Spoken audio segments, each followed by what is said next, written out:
ಈಗ ನೀವು ಕೆಲವು ಬೇಡಿಕೆಗಳನ್ನೆಲ್ಲ ಇಟ್ಟಿದ್ದೀರಿ, ಭಾಳ ಚೆನ್ನಾಗಿ ಮಾಡಿದ್ದೀರಿ ಬೇಡಿಕೆಗಳು.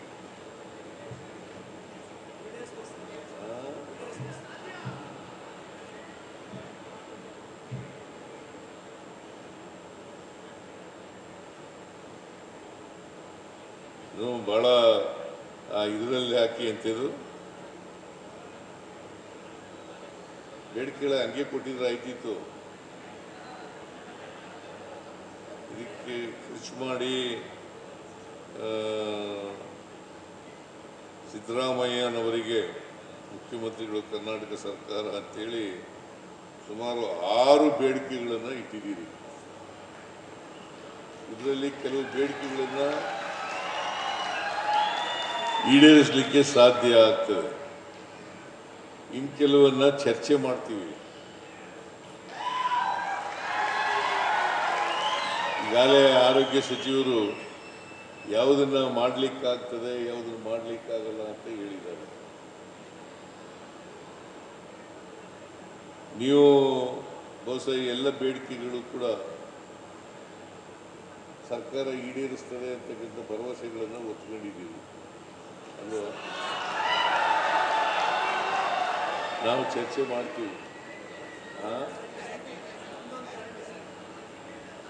ಈ ಗ್ಯಾರಂಟಿ ಯೋಜನೆಗಳಾದ್ಮೇಲೆ ಇದು 6ನೇ ಗ್ಯಾರಂಟಿ ಮಾಡಿಬಿಡಿ ಅಂತ ಹೇಳ್ತಾರೆ.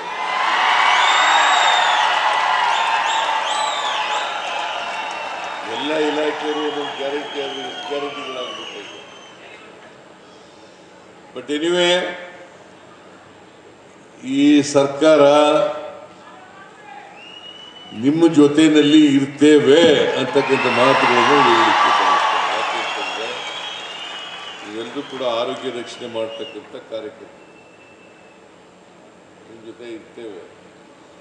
ಇದರಲ್ಲಿ ಯಾವ್ಯಾವುದು ನ್ಯಾಯಯುತವಾದಂಥ ಬೇಡಿಕೆಗಳಿದ್ದಾವೆ, ಈ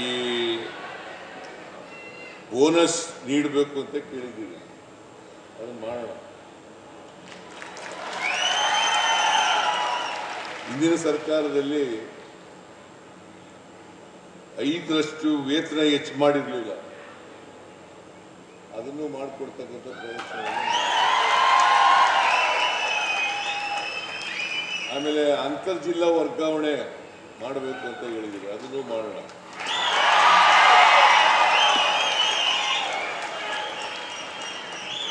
ಆಮೇಲೆ ಆರೋಗ್ಯ ವಿಮೆ ಯೋಜನೆ ಮಾಡಬೇಕು ಅಂತ ಹೇಳಿದ್ರೆ ಅದನ್ನು ಮಾಡೋಣ.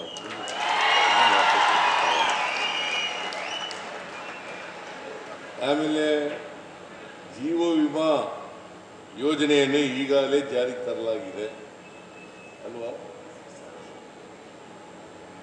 ಸೊ ಎಲ್ಲಕ್ಕಿಂತ ಬಹಳ ಮುಖ್ಯವಾಗಿ ನೀವು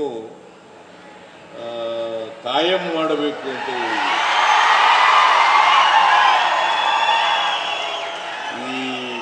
ನೌಕರರು ಎಲ್ಲ ಇಲಾಖೆನಲ್ಲಿದ್ದಾರೆ, ಎಲ್ಲರೂ ಕೂಡ ಗುತ್ತಿಗೆ ನೌಕರರು ಕಾಯಂ ಮಾಡಿ ಕಾಯಂ ಮಾಡಿ ಕಾಯಂ ಮಾಡಿ ಅಂತಕ್ಕಂಥ ಬೇಡಿಕೆ ಇದೆ. ಇದನ್ನ ನಾವು ಚರ್ಚೆ ಮಾಡಿ ಏನು ಮಾಡಬೇಕು ಅಂತ ಯೋಚನೆ ಮಾಡ್ತೀವಿ.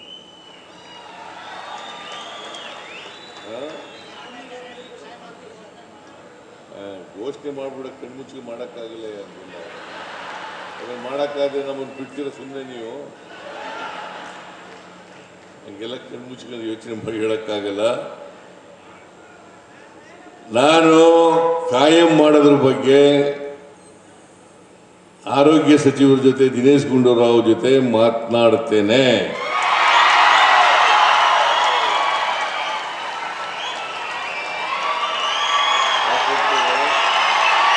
ಒಂದು ಇಲಾಖೆಗೆ ಕಾಯಂ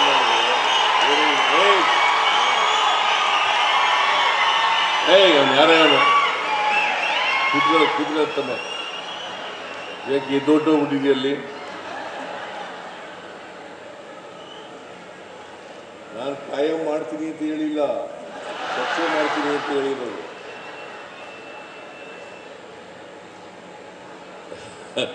ಅದರಿಂದ ನಿಮ್ಮ ಬೇಡಿಕೆಗಳಿದಾವಲ್ಲ, ಯಾವಾಗಲೂ ಈ ನೌಕರ ವರ್ಗದವರು ಡಿಮ್ಯಾಂಡ್ ಕೇಳ್ತಕ್ಕಂಥದ್ದು ನಿಮ್ಮ ಹಕ್ಕು. ಅದನ್ನ ಪರಿಶೀಲನೆ ಮಾಡ್ತಕ್ಕಂಥದ್ದು ಕೂಡ ನಮ್ಮ ಕರ್ತವ್ಯ. ನಾವು ವಿಲ್ ಕನ್ಸಿಡರ್ ಯುವರ್ ಡಿಮ್ಯಾಂಡ್ಸ್ ಸಿಂಪಥೆಟಿಕಲಿ. ಆಗೋದಾ? ನಾವು ನೀವೆಲ್ಲ ಸೇರಿ ಸಮಾಜವನ್ನು ಸಮಾಜದಲ್ಲಿರ್ತಕ್ಕಂಥ ಜನರ ಆರೋಗ್ಯವನ್ನು ರಕ್ಷಣೆ ಮಾಡ್ತಕ್ಕಂಥ ಕೆಲಸವನ್ನು ಮಾಡೋಣ. ಈ ಕೆಲವು ಸಾಂಕ್ರಾಮಿಕ ರೋಗಗಳಿದಾವಲ್ಲ, ಈ ರೋಗಗಳನ್ನು ತಡೆಗಟ್ಟಲಿಕ್ಕೆ ಪ್ರಯತ್ನ ಮಾಡೋಣ.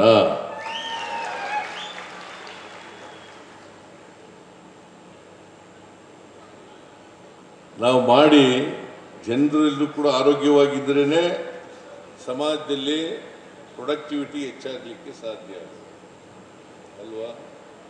ಪ್ರೊಡಕ್ಷನ್ ಜಾಸ್ತಿ ಆಗಲಿಕ್ಕೆ ಸಾಧ್ಯ. ಅದಕ್ಕೆ ದೃಢಕಾಯರಾಗಿರ್ತಕ್ಕಂಥ ಸಮಾಜವನ್ನು ಕಟ್ಟತಕ್ಕಂಥ ಕೆಲಸವನ್ನು ನಾವು ನೀವೆಲ್ಲ ಮಾಡಬೇಕು. ಅದನ್ನು ಇವತ್ತು ಒಂದಿದ್ದೀನಲ್ಲ ನಿಮ್ಮದು ಇನ್ನು ಮಧ್ಯಾಹ್ನದಲ್ಲಿ ಇದೆಯಾ?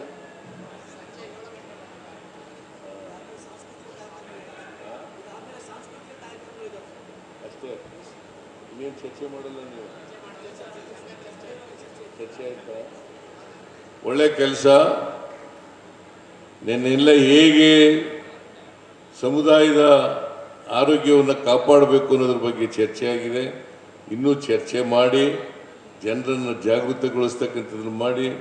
ಈಗ ನಾನು ಅಲ್ಲಿ ಹೋಗಿದ್ದೆ, ಎಂಥದ್ದು ಆರೋಗ್ಯ ಮಂದಿರ, ಆಯುಷ್ಮಾನ್ ಆರೋಗ್ಯ ಮಂದಿರ. ಪಾಪ ಯೋಗ ಹೇಳ್ಕೊಡ್ತಾ ಇದ್ಲಿ ಹೆಣ್ಮಗಳು ಒಬ್ಳು. ನಾನು ಯೋಗ ಮಾಡ್ತಿದ್ದೆ, ಬಿಟ್ಬಿಟ್ಟೆ. ಈಗ ಅದಕ್ಕೂ ಸ್ವಲ್ಪ ತಪ್ಪಾಯ್ತಾ ಇದ್ದೀನಿ. 2016-17ರಲ್ಲಿ ಚಾಲನೆ ಕೊಟ್ಟಿದ್ದೆ. 2016-17ರಲ್ಲಿ ನಾನೇ ಇದಕ್ಕೆ ಈ ಕಾರ್ಯಕ್ರಮಕ್ಕೆ ಚಾಲನೆಯನ್ನು ಕೊಟ್ಟಿದ್ದದ್ದು. ನಮ್ಮ ಸರ್ಕಾರ ಯಾವಾಗಲೂ ಕೂಡ ಸಮಾಜದ ಪರವಾಗಿರ್ತದೆ, ಸಮಾಜದ ಮುಖಿಯಾಗಿರ್ತದೆ, ಮತ್ತು ನಿಮ್ಮ ಪರವಾಗಿರ್ತದೆ ಅಂತಕ್ಕಂಥ ಮಾತುಗಳನ್ನು ಹೇಳಲಿಕ್ಕೆ ಬಯಸ್ತೇನೆ. ನಮಗೆ ಸಮುದಾಯದ ಆರೋಗ್ಯ ಮುಖ್ಯ, ಜನರ ಆರೋಗ್ಯ ಮುಖ್ಯ. ಆ ಕೆಲಸದಲ್ಲಿ ನಾವು ನೀವೆಲ್ಲ ಪ್ರಾಮಾಣಿಕವಾಗಿ ಕೆಲಸ ಮಾಡೋಣ ಅಂತಕ್ಕಂಥ ಮಾತುಗಳನ್ನು ಹೇಳಿ ಈ ಸಮಾವೇಶವನ್ನು ಅತ್ಯಂತ ಸಂತೋಷದಿಂದ ಉದ್ಘಾಟನೆ ಮಾಡಿದ್ದೀನಿ ಅಂತ ಹೇಳ್ತಾ ನನ್ನ ಮಾತುಗಳನ್ನು ಮುಗಿಸ್ತೇನೆ. ನಿಮ್ಮೆಲ್ಲರಿಗೂ ಶುಭವಾಗಲಿ.